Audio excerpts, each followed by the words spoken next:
think I need a clicker. Where did the clicker go? Oops. Get a clicker.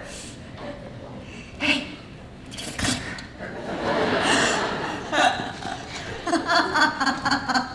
All right. Before I start, I just want to say how deeply grateful I am to be here today. This is my third SwitchPoint. And I've got to tell you, every year I come, I love it more and more. I have brought my friends, my work colleagues, I've brought my mom, who's somewhere around here. Tomorrow I'm bringing my daughter. To take her out of school, she has to write a report and deliver it to her teacher when she goes back to school on Monday. So this place is awesome. Thank you. All right, so, I'm Phaedra Boinodiris. I'm the global lead for serious games and gamification at IBM. And what I'm going to talk to you about today is the power of games. In particular, the power of games as it intersects with cognitive computing. We are actually swimming in a deluge of data, right? Data isn't the problem. We're swimming in a deluge of data, yet we're actually feeling more disconnected than ever.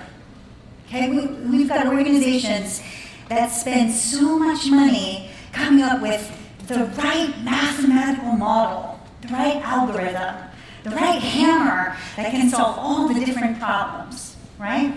But the problem is that when they deliver this perfect mathematical model, algorithm, hammer, to their organization and say, okay, go use this, the people say, what am I supposed to do with this? How am I supposed to change what I do? Am I supposed to remember this a year from now? By the way, why should I even care about this?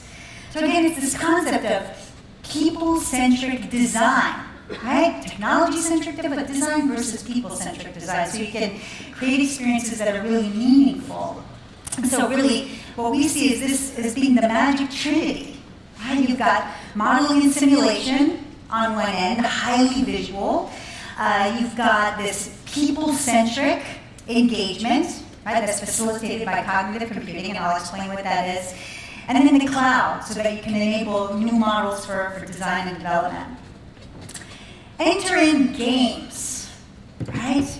Games is an incredible vehicle for creating motivating experiences.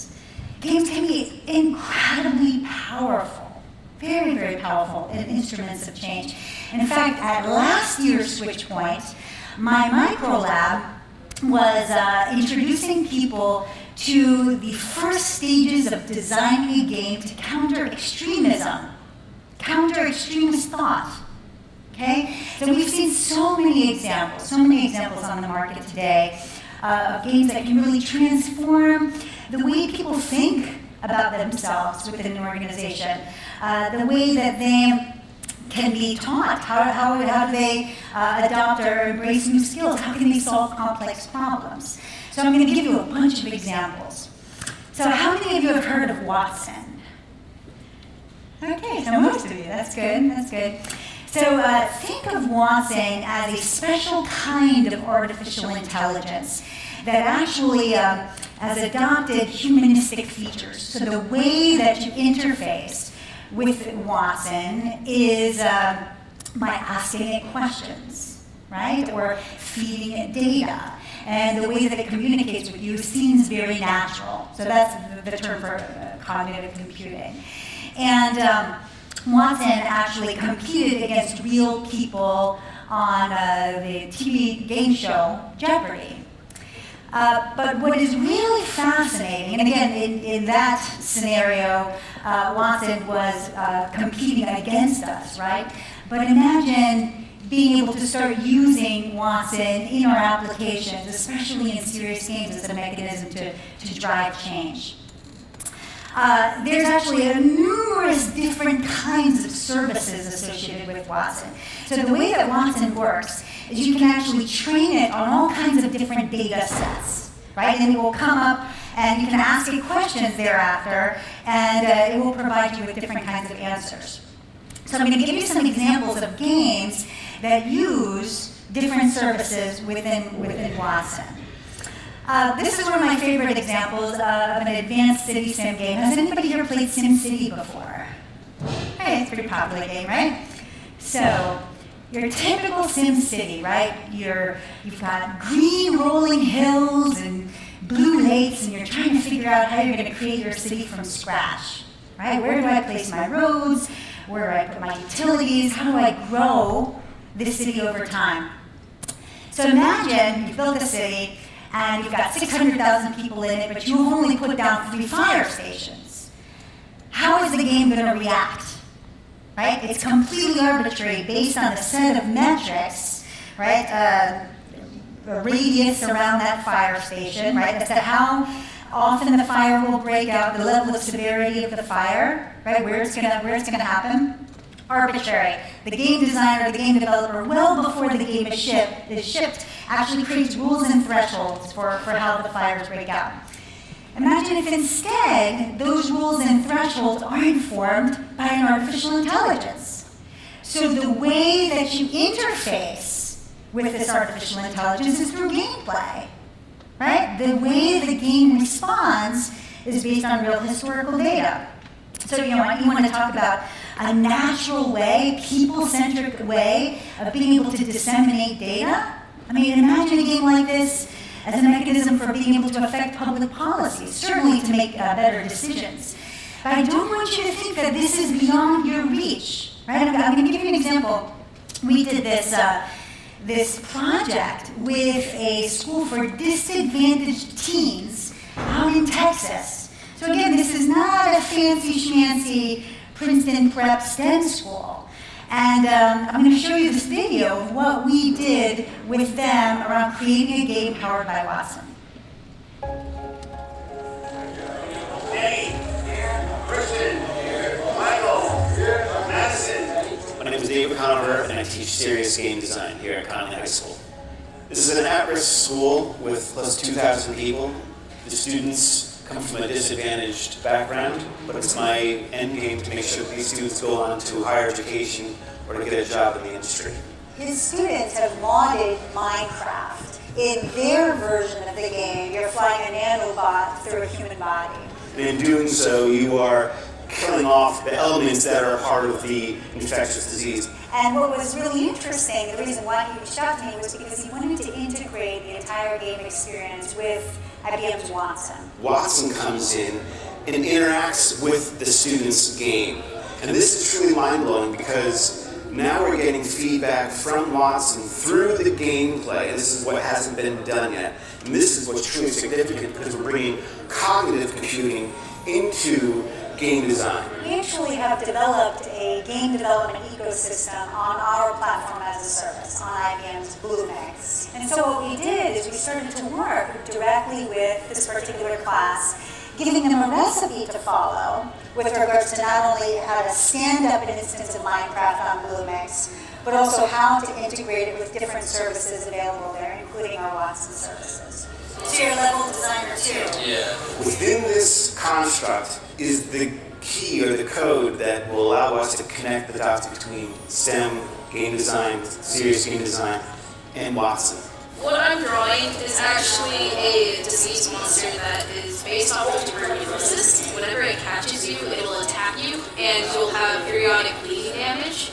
And the only way you can fix it is finding vaccines with that. They do the research, they create their own companies, they become their own project managers. This class gives us more than we sign up for. It's teaching us how to program, teaching us how to code, and it's teaching us how to make good teamwork skills. Yeah, this isn't just a grade for us. We're not learning for tests, we're actually learning for our own benefit. I want to become a writer or a coder. I want to be in the group that makes the good product that really gets people to enjoy what we're trying to do. This is a path that can lead me to exactly where I want to be. Art is a big part of me, and I express myself in art in a lot of different ways. You can just create entire worlds for people to explore, or you can create little tiny stories for them to enjoy. They are seeing their research come to life through their game. And once that happens, that's when full immersion takes place. That's when full engagement takes place. And that's the dream of every teacher, to have that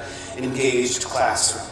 I do want to see one day that a game comes out that has one of my drawings or one of my ideas in it, and just see other people enjoying it. I think that would be just the greatest feeling in the world. And I think this is just the kickstart. This is just the beginning.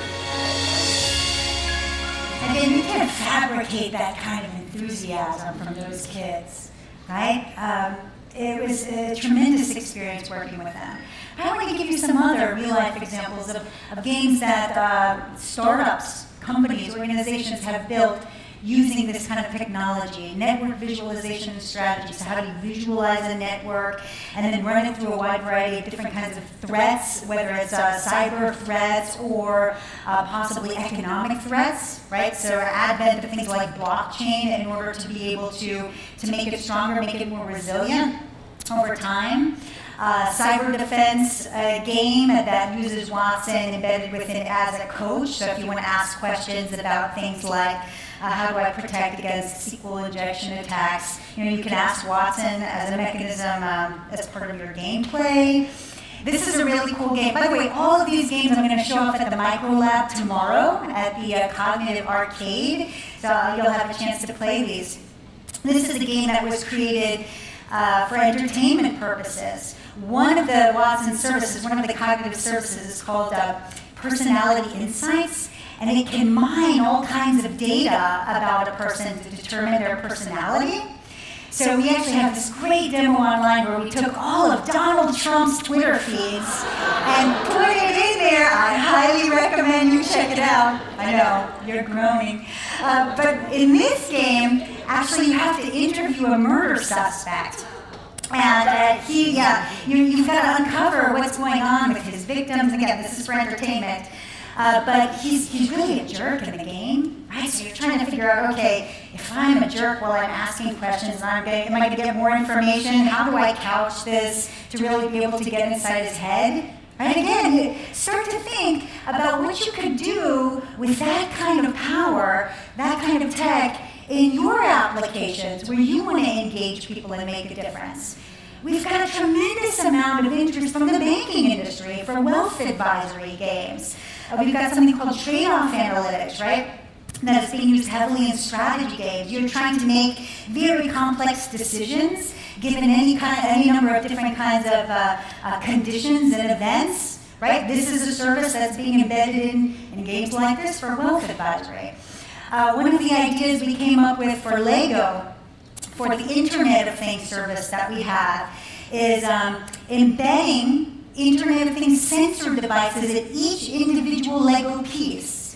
So that if you were to make a structure in Lego, you put it on a platform, attach it to a game console, and let's say you're playing the Space Challenge game, and you're trying to build the next generation rocket ship.